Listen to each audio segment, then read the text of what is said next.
3 years ago, I made a video comparing TF2 to Overwatch. Because this was the hot topic at the time and literally everyone was making videos on the subject, in my video, I tried to make an argument that most at the time hadn't heard before. I argued that while TF2 and Overwatch could coexist, Valve couldn't compete with Blizzard. They simply didn't have the resources, and anyone claiming that Overwatch's release would bolster competition among the two companies was just dead wrong.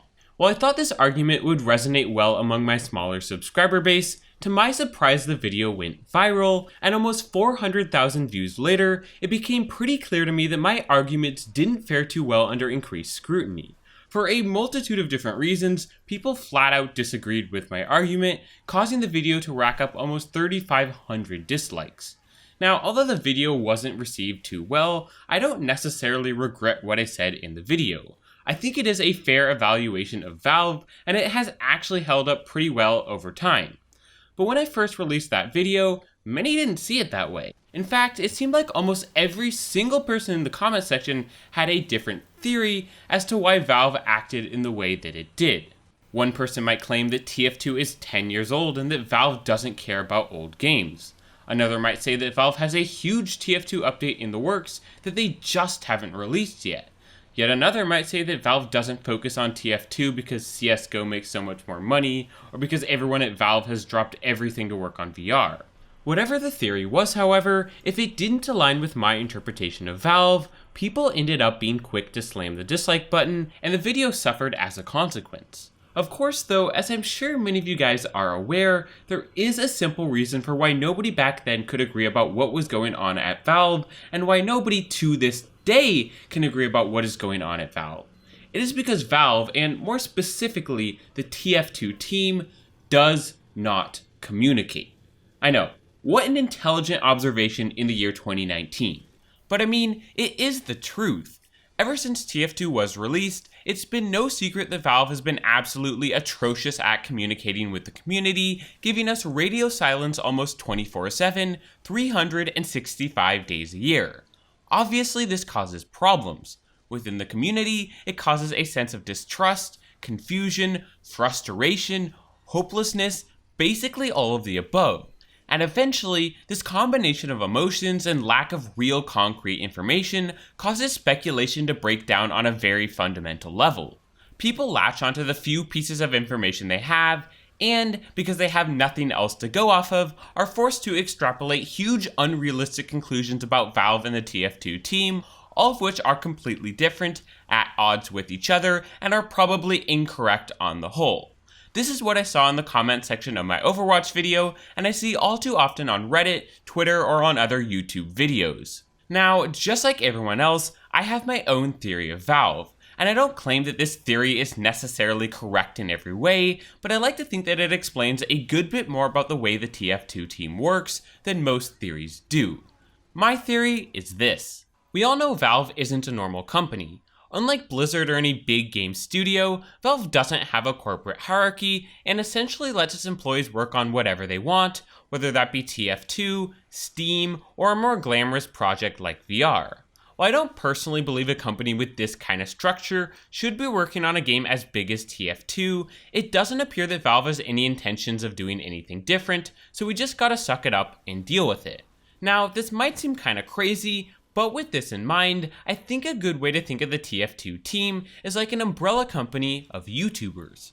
YouTubers, just like Valve employees, don't have bosses and are allowed to work on content whenever is convenient, just like how the TF2 team can work on TF2 whenever they want and release patches whenever they are ready. Now, consider a YouTuber that focuses on very high quality content.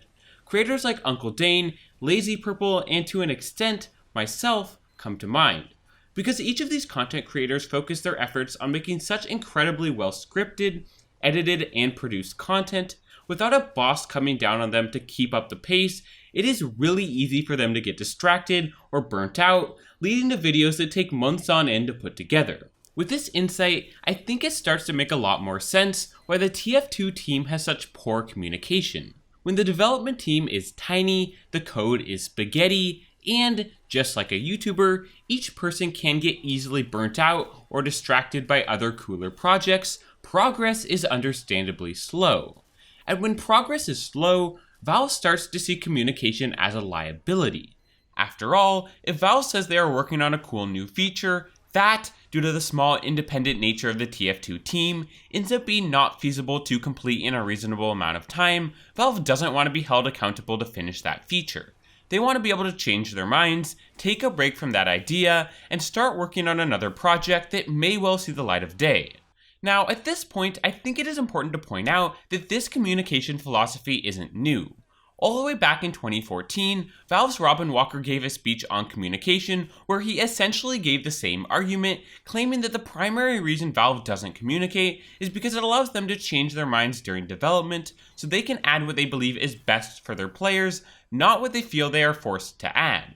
Further, he argued that traditional communication is most often a liability where they can be caught saying stuff that isn't true, and that the best way to communicate is simply to listen to the community and push content that people want.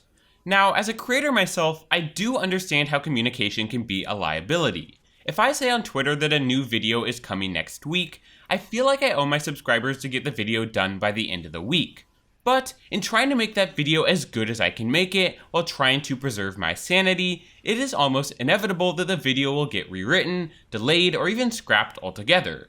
And every time I change my mind by altering, delaying, or abandoning a video after talking about it publicly, I let people down and I make fans upset.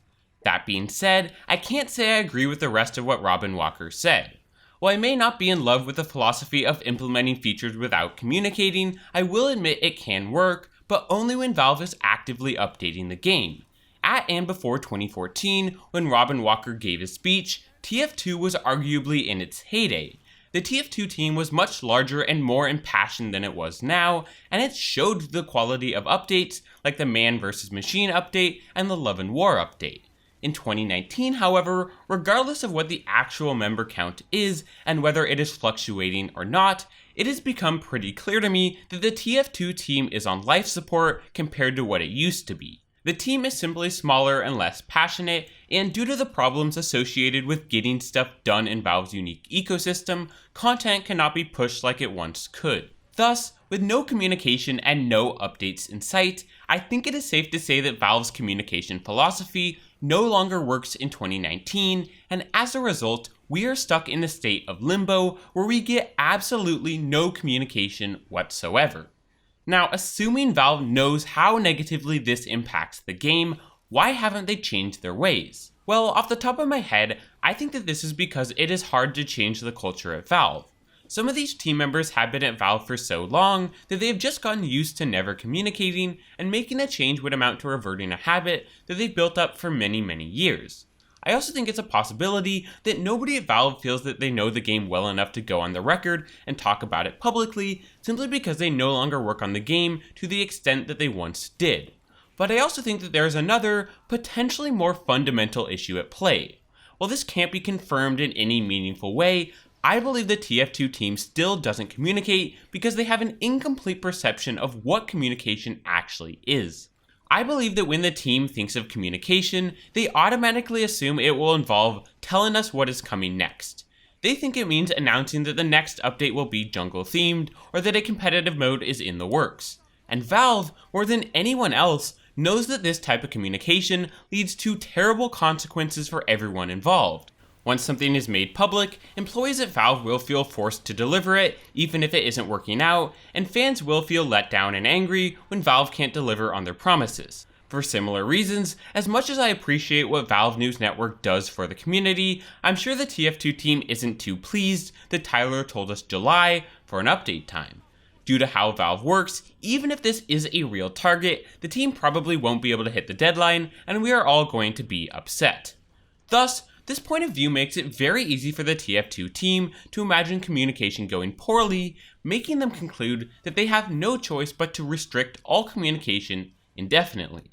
However, this is a false choice. There is so much more to communication beyond simply telling us about the next major update, and I believe that pretty much any other type of communication can work effectively coming from the TF2 team. And if I had to give a recommendation for just one type of communication that Valve could employ effectively, I would recommend what I like to call thought process communication. Basically, at its core, Thought process communication is exactly what it sounds like.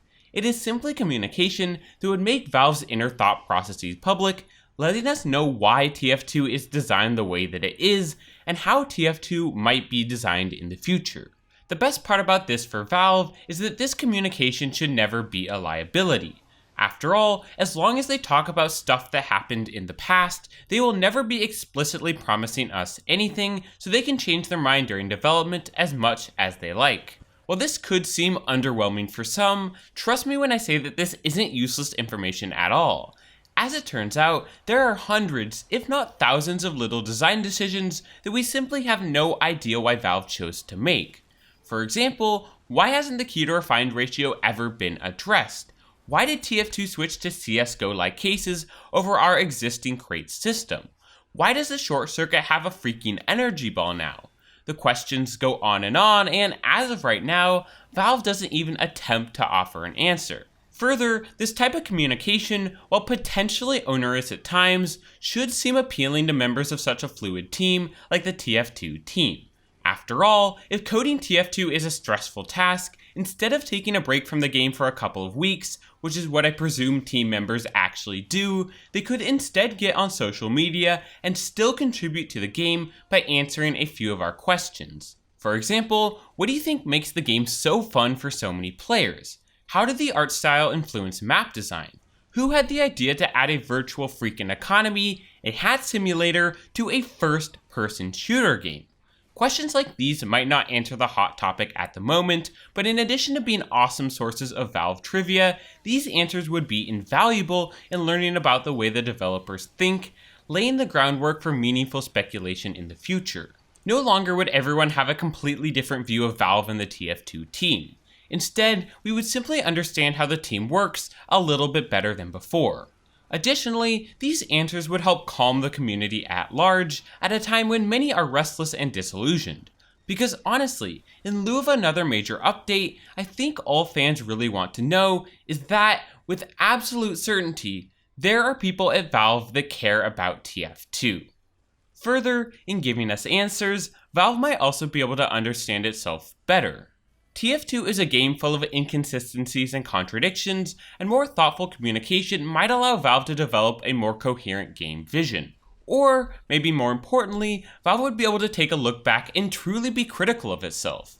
Maybe for once Valve would be able to publicly apologize for its shortcomings and praise itself for its accomplishments. In general, a more honest relationship would emerge between Valve and the community, something that I think TF2 desperately needs after years of neglect. Because ultimately, the lack of thought process communication, far more than the lack of major updates, is what scares me about TF2's future. This kind of communication is so basic that the paranoid part of my brain is trying to build a narrative to convince me every day that the reason Valve isn't releasing new content is because nobody is working on TF2. The reason keys are worth 50 freaking refined is because nobody gives a shit about the economy. The reason the competitive mode failed is because Valve gave up. And until people at Valve speak out and continuously prove me wrong, I am scared for the future of the game. Because if there comes a time when we just don't get another major update and Valve's communication doesn't improve, I don't know what the community is going to do. But again, as I said at the beginning of the video, this is just my theory. We really have no way of knowing if anything I said in this video is truly representative of how Valve works. Maybe Robin Walker is the only one at Valve that truly believes Valve shouldn't communicate.